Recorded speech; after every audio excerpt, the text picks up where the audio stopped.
Hello everyone, कैसे हो बच्चों। आज मुझे बहुत बड़ी खुशी है कि मैंने अपने सब्सक्राइबर्स की संख्या को मैंने देखा है। मुझे लगा कि आज मैंने एक न्यू फैमिली को मैंने इस्टेब्लिश किया है और मेरे हृदय से ये दुआ निकलती है, ये ब्लेसिंग निकलता है सारे बच्चों के लिए कि वो खूब सक्सेस, सारी सफलताएं उसकी ज़िंदगी में आए, वो बड़े ऊंचे ऊंचे मुकाम को वो प्राप्त करे और अपने फैमिली का एसेट्स बने, वो अपने सोसाइटी के लिए एसेट्स बने और वो हर चीज़ को वो समझे अच्छी तरह से और जाने और किसी दूसरे को भी वो समझाए। हर एक प्रकार के नॉलेज को वो अच्छी तरह से समझ के लिखने का खूब अभ्यास करे, पढ़ाई में उसका ऊपर वाले की दया से खूब मन लगे। इतनी सारी ब्लेसिंग्स के साथ हम आगे बढ़ते हैं। और आज का टॉपिक, जैसे कि पिछले क्लासों में मैंने ये बताया था कि आज हम लोग कुलम्स लॉ को पढ़ेंगे, तो कुलम्स लॉ आज हम स्टार्ट करेंगे। कुलम्स लॉ को स्टार्ट करने से पहले हम कुछ एक दो पॉइंट्स पे भी थोड़ा सा नज़र डाल लेते हैं। सबसे पहली बात है क्या कि पॉइंट ऑब्जेक्ट का कंसेप्ट फिजिक्स की दुनिया में क्या है। जनरली लड़के समझते हैं कि पॉइंट ऑब्जेक्ट का मतलब वो एक पॉइंट मात्र है, ऐसा नहीं है। पॉइंट ऑब्जेक्ट का कंसेप्ट पहले क्लियर कर लेना है। जैसे कि अगर मान लो मैं एक ये पॉइंट बनाता हूँ और ये पॉइंट बनाता हूँ, तो इस सेपरेशन के कंपैरिजन में ये एक पॉइंट है, ठीक है। अब एक ये ऑब्जेक्ट में बनाता हूँ और एक ये ऑब्जेक्ट बनाता हूँ, इसके सेपरेशन के कंपैरिजन में ये एक पॉइंट ऑब्जेक्ट है। एक ऑब्जेक्ट में ये बनाता हूँ, दूसरा ऑब्जेक्ट में ये बनाता हूँ और ये सेपरेशन ये है, तो इस डिस्टेंस के कंपैरिजन में ये एक पॉइंट ऑब्जेक्ट है। अगर मान लो ट्रेन हम ले लें, एक ये रेलवे लाइन ट्रैक है, ये एक रेलवे लाइन ट्रैक है, इसके ऊपर एक ट्रेन चल रही है, तो लाइन, ये रेलवे लाइन के कंपैरिजन में this train is just like as an point object. Clear? Point object का कंसेप्ट बिल्कुल क्लियर होना चाहिए। अब हम आते हैं कूलम्स लॉ में। कूलम्स लॉ दरअसल फोर्स का एक तरह का कहा जाए तो मेजरमेंट है। कूलम्स ने इस लॉ को जो दिया, इस लॉ को देने से पहले उसने एक टॉर्सनल बैलेंस का आविष्कार किया था। टॉर्सनल बैलेंस एक ऐसा बैलेंस है जिसके द्वारा हम फोर्स को मेजर करते हैं, जिसको फिर बाद में प्रिस्टले और कैवेंडिश ने यूज किया और बड़े बड़े साइंटिफिक खोज उन्होंने किया। तो कूलम्स लॉ हेडिंग देखो पहले।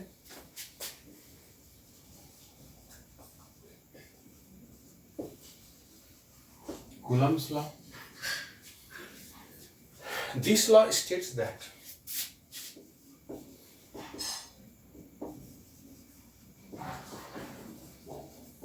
this law, it states that the force, electrostatic force लिखना,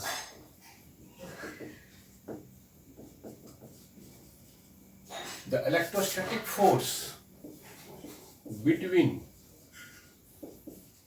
two point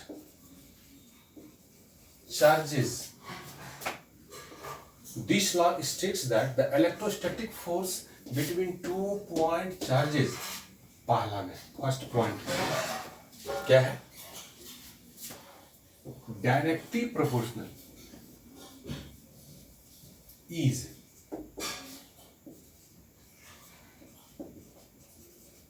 directly proportional to the product of magnitude of charge second inversely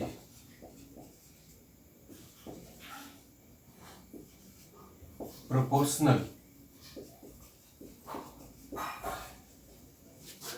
to the square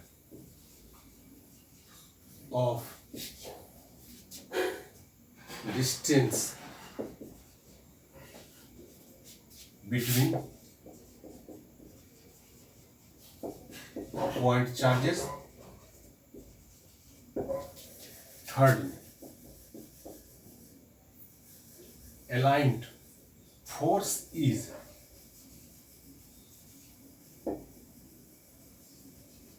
aligned between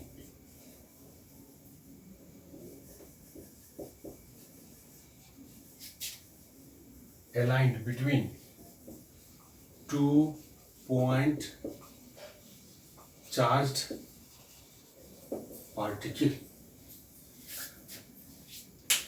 first point क्या है? Directly proportional to the product of magnitude of charge. दूसरा क्या है? Inversely proportional to the square of distance between point charges. Third क्या है? Force aligned between two point charge particle. क्या क्या मतलब हुआ तीनों का?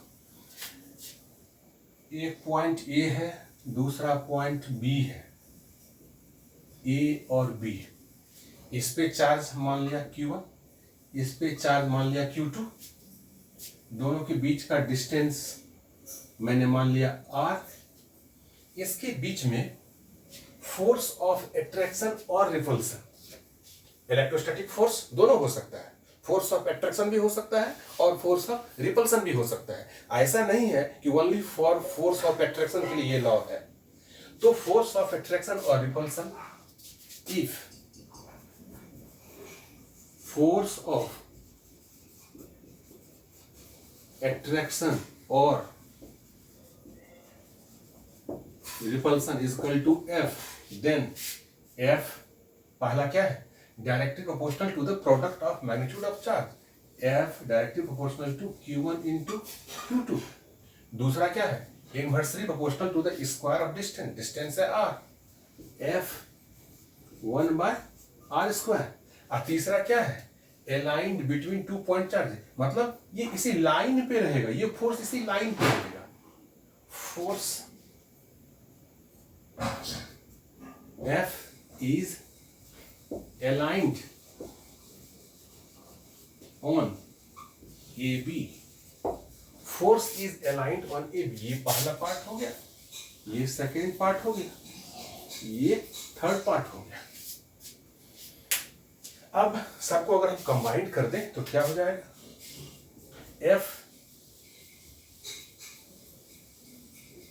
Q1 Q2 by R square from A to B. ठीक है ना? A to B और यूनिट R. तो फाइनली क्या हो जाएगा? F is equal to F Q1 Q2 by R square. ये R आया है इसी थर्ड पॉइंट से.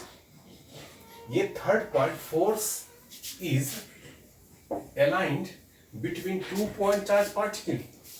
तो Q1 Q2 ये पहले पॉइंट की सौगात है. R 1/r स्क्वायर ये सेकेंड पॉइंट का दिया हुआ है. और ये वेक्टर जो R यूनिट वेक्टर R है, डायरेक्शन के लिए बता रहा है, यानी कि A से B ये बता रहा है इस तरह का. तो ये कंप्लीट फॉर्म हो गया इस तरह का. इसको हम लोग एक दूसरे, अगर डायरेक्टली प्रोपोर्शनल है तो हम लोग जानते हैं क्या, डायरेक्टली प्रोपोर्शनल को हटाने के लिए कांस्टेंट मल्टीप्लाई करते हैं. तो इसको हम ऐसे भी लिख सकते हैं, F is equal to K into Q1 into Q2 by R square. और ऐसे वेयर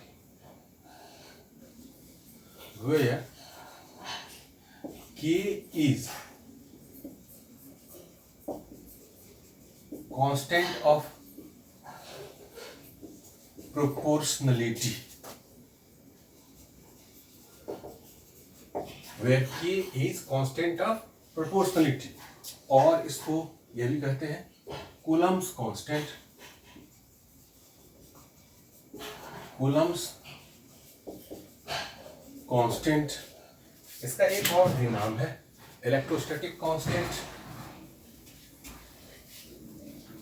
क्या नाम है इसका? और करके लिखेंगे इलेक्ट्रोस्टैटिक कांस्टेंट, ये 3 नाम से हम इसको जानते हैं। तुम ठीक से समझते चले जाना। इस लॉ के काफी बारीक पॉइंट्स हैं, बारीक कंसेप्ट्स हैं, उस सभी को ठीक से समझते चले जाओगे तो तुमको बहुत सेटिस्फैक्शन होगा।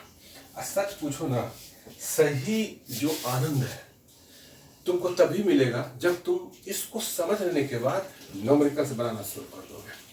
न्यूमेरिकल्स बनाना ये प्रूव करता है कि तुम थ्योरी को बहुत अच्छी तरह से समझ गए हो। इस लॉ में पहला पॉइंट मैंने डील किया कि पॉइंट ऑब्जेक्ट का कंसेप्ट क्या है। तुम कहोगे अर्थ, इतना बड़ा अर्थ है, ये पॉइंट ऑब्जेक्ट कैसे हो सकता है? हाँ, हो सकता है in comparison to universe. Universe के कंपेरिजन में अर्थ एक पॉइंट ऑब्जेक्ट हो सकता है, याद रखना चाहिए। इसीलिए पॉइंट ऑब्जेक्ट के कंसेप्ट को ठीक से माइंड में सेट कर लेना। उसके बाद कूलम्ब्स लॉ के 3 फॉर्मेट हैं, 3 पार्ट हैं, और उस तीनों पार्ट का इंटरप्रिटेशन उसके फॉर्मूले में कैसे है यह भी तुम समझ गया होगा। अब अगर कोई न्यूमेरिकल्स आएगा ना तो तुम उसे बड़ी आसानी से बनाओगे, तुमको बड़ा सेटिस्फैक्शन होगा, तुमको लगेगा कि हाँ आज मैंने कुछ किया है। हर एक दिन को एक इवेंट्स के रूप में लो। हर आने वाला दिन तुम्हारे लिए एक नया परिवर्तन लेके आ रहा है और तुम्हारे भाग्य को संवारने के लिए आ रहा है। तुम जरा सा प्रयास करो ना, तुम एक कदम आगे बढ़ाओगे ना तो फ्यूचर जो गॉड है वो तुम्हारे लिए 10 कदम आगे बढ़ाएगा। ये बात है, लेकिन पहले इनिशिएटिव तुम्हें लेना है। You will have to just take step. तुम स्टेप नहीं लोगे तो फिर मदद भगवान उसी की करता है जो अपनी मदद खुद करता है। अपनी मदद न करने वाले को तो ईश्वर मदद नहीं करता है। कोशिश करने वालों की कभी हार नहीं होती। हरिवंश राय बच्चन की लिखी हुई एक कविता है। अमिताभ बच्चन कई बार इस चीज को वो अपने इलेक्ट्रॉनिक्स मीडिया में वो देते रहते हैं, सोशल साइट पे। इसीलिए उस सब लाइनों को हर वक्त याद करते रहो, अपने आप को मोटिवेट करते रहो। मोटिवेशन बहुत बड़ा पावर है। कभी कभी तुमको लगता है कि हम पढ़ नहीं पाते हैं, 2 घंटा 3 घंटा हम पढ़ते हैं, उसके बाद नहीं पढ़ पाते हैं। इसको 8 घंटा में कैसे ये करेंगे, चेंज करेंगे, 10 घंटा में हम कैसे बदलेंगे, उसका मंत्र मेरे पास है। तुम वो सारी जिम्मेदारी तुम मुझ पे छोड़ दो, अपने सारे गम तुम मुझे दे दो, ठीक है? और जितनी पढ़ाई है, जितने कॉन्सेप्ट्स है वो तुम मुझसे लेते जाओ। इसलिए नो बॉदरेशन, खूब मस्त होकर के पढ़ो, टनाटन रहो, फिट रहो, फाइन रहो। आगे चलते हैं। इलेक्ट्रोस्टैटिक कांस्टेंट हो गया ये। इसका इलेक्ट्रोस्टैटिक एसआई यूनिट में, इन एसआई यूनिट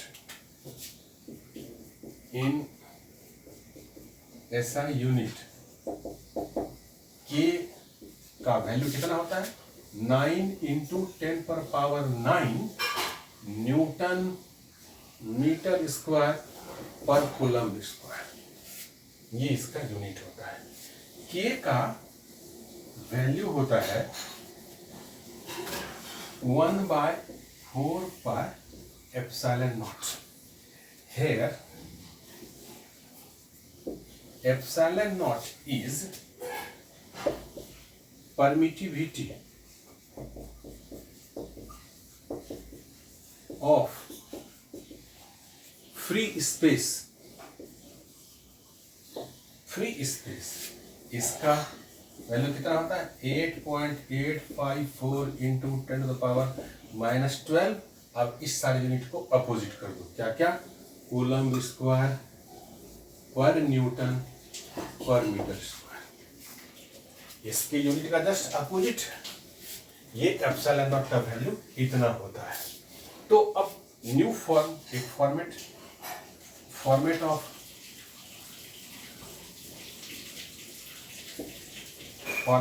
f क्या हो जाएगा? f = 1/4πε0 q1 × q2/r²। ये फॉर्मूला पूरी दुनिया में कूलम्ब्स फोर्स के नाम से जाना जाता है। क्या पढ़ेंगे इसको? F = 1/4πε0 q1 × q2/r²। एप्सिलॉन को क्या कहते हैं? Permittivity of free space. ये परमिटिविटी यहाँ पे इसको पहले हटा देते हैं। क्वेश्चन आता है what is permittivity, what is permittivity. Question लिखो, व्हाट इज परमिटिविटी।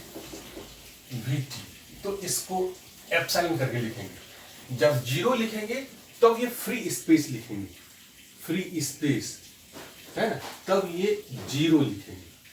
ऐसे लिखेंगे permittivity. What is permittivity? Answer क्या होगा? It is the degree of penetration of electric field lines from point charge to the medium. It depends upon two factors. It depends upon two factors. कौन कौन वो factor है?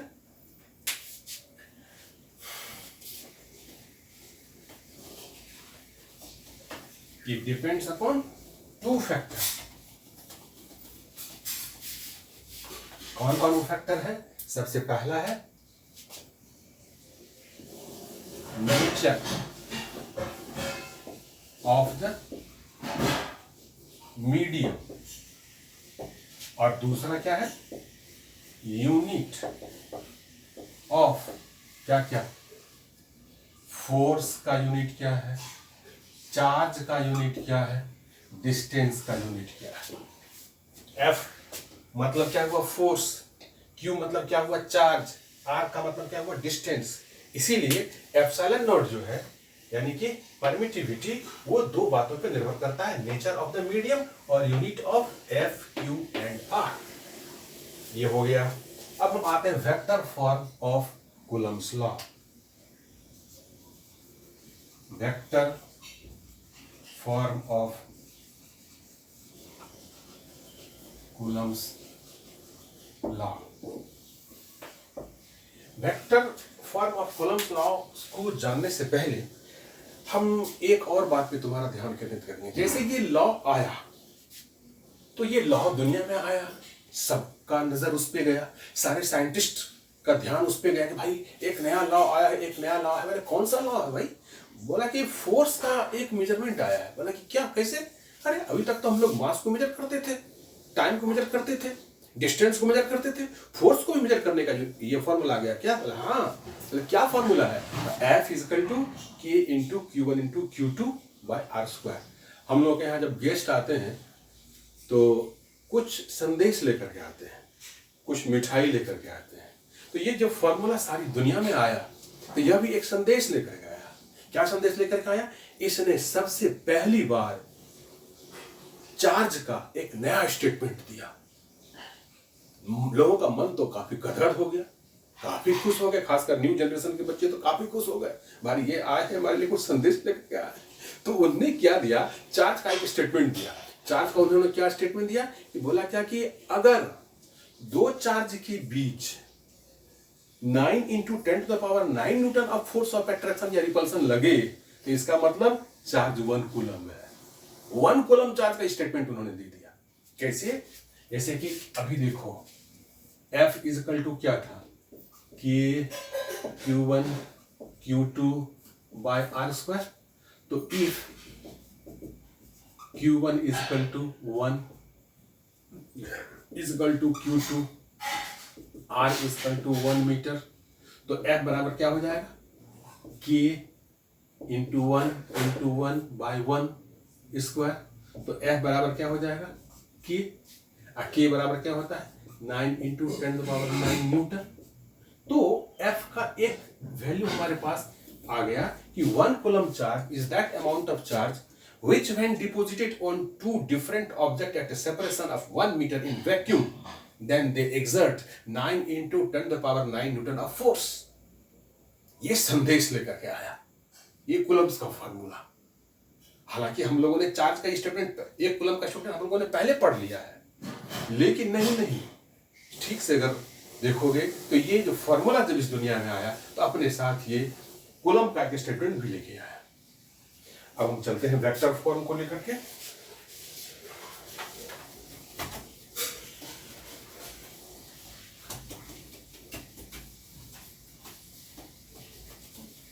सबसे पहले हम मान लेते हैं कि 2 पॉइंट पे चार्ज पार्टिकल डिपॉजिटेड है। क्या मान लिया हम लोगों ने? पहले तो यहां लिख दो वेक्टर फॉर्म ऑफ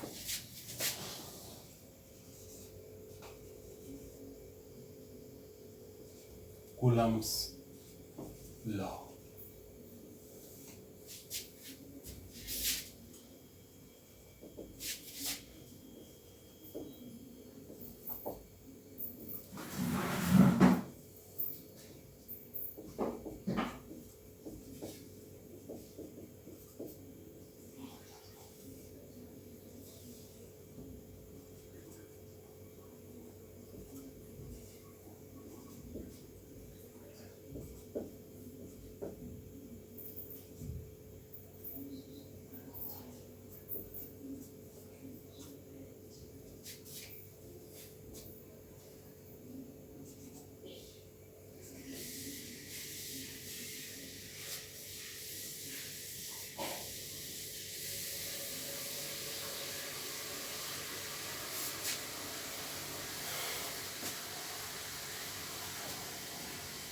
पहले इस फिगर को ठीक से समझ लो क्या क्या है। O एक ओरिजिन पॉइंट है, A और B 2 पॉइंट पार्टिकल्स हैं। A पर चार्ज कितना है? Q1। B पे चार्ज कितना है? Q2। ये जो A है O से R2 डिस्टेंस पे है और B जो है O से R1 डिस्टेंस पे है। तो from triangle vector law of addition, from triangle law of addition क्या हो जाएगा? R1 माइनस, ऐसे देखो, OA vector OA plus AB is equal to OB। अब ये इसको हम लोग R1 R2 कर देते हैं, तो OA कितना है? R2 है plus R1 R2 is equal to R1 है। तो R1 R2 बराबर कितना हो जाएगा? R1 minus R2। अब फर्स्ट पे यानी A पे B जो फोर्स लगा रहा है वो F12 है, 1 पे 2 जो फोर्स लगा रहा है F12 और 2 पे जो 1 फोर्स लगा रहा है वो F21 है। तो हम F12 बराबर देखेंगे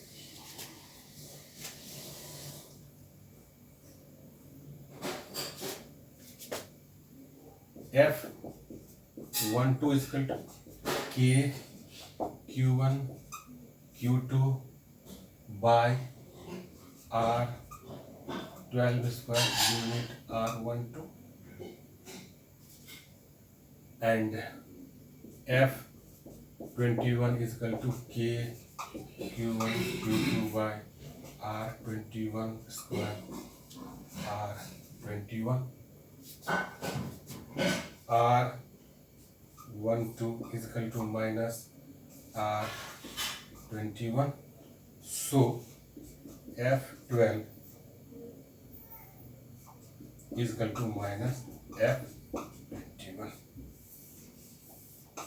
ये क्या बता रहा है? ये बता रहा है कि this Coulomb's law also just Newton का जो मोशन का थर्ड लॉ था कि every action has opposite and equal reaction, जितना फोर्स हम लगाते हैं उसके अपोजिट उतना ही फोर्स अप्लाई होता है। तो ये उसी का एग्जाम्पल है। अगर मान लो दोनों में रिपल्सन हो रहा है,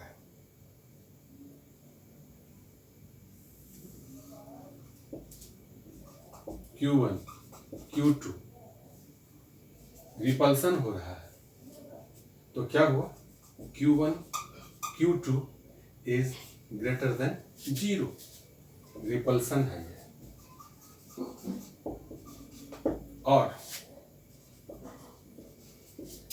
और अगर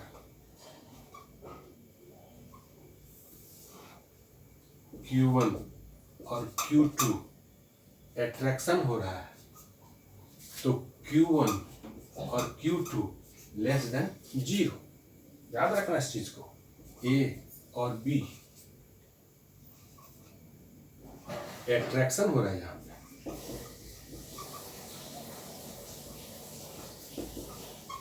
क्या है यहां पे, A और B यानी कि सेम नेचर का चार्ज है, यहां भी प्लस यहां भी प्लस, यानी तो यहां भी माइनस यहां भी माइनस, दोनों को मल्टीप्लाई करेंगे तो हर हाल में वो प्लस होगा। तो Q1 इंटू Q2 0 से बड़ा हो जाएगा। और यहां पे हम क्या देख रहे हैं, अगर एट्रैक्शन हो रहा है तो इसका मतलब क्या, एक प्लस है दूसरा माइनस है, दोनों को अगर हम मल्टीप्लाई करेंगे तो हर हाल में वो क्या होगा, माइनस रिजल्ट देगा। तो माइनस रिजल्ट देगा तो इसका मतलब क्या होगा, वो 0 से कम है। इसलिए यहां पे हमने क्या लिखा, Q1 into Q2 is less than 0।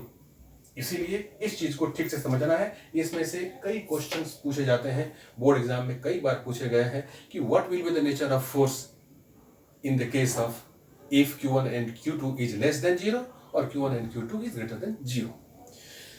तो मैं उम्मीद करता हूं कि सारे बच्चे काफ़ी अच्छी तरह से समझ गए होंगे और जितने तरीके हैं पढ़ाई के सबको अपनाते चलो, सबको एक्सेप्ट करते चलो। और सबसे पहली बात, अपने अंदर एक प्यास जगाओ, बल्कि उसको एक नोट करो, एक डायरी लो। 2020 में एक न्यू डायरी लो और जैसे जैसे पोर्शन हम लोग पढ़ते चले जाते हैं उसमें तुम क्या क्या समझ पा रहे हो, क्या क्या नहीं समझ पा रहे हो, कम से कम उसको नोट्स करते चले जाओ। समझ गया? अरे यार, तुम अपनी पढ़ाई कर रहे हो, किराए पे थोड़े पढ़ रहा है, रेंट पे नहीं पढ़ रहा है जी, अपनी पढ़ाई कर रहा है। अपने कल को सुधारने के लिए हम किसी पे डिपेंडेंट ना रहें, हम बिल्कुल अपने पैर पे खड़े रहें। हमारी जिम्मेदारी बिल्कुल हमारी है, हम पूरा करें। सोसाइटी में मेरा रिस्पेक्ट होना चाहिए। तो इसके लिए आज सावधान हो जाओ, अभी सावधान हो जाओ और तन मन से जी जान लगा दो पढ़ाई में। और तुमको मजा आना चाहिए। तुम 2 घंटे पढ़ रहे हो ना अभी, तुम ऑटोमेटिक तुम्हारा 8 घंटा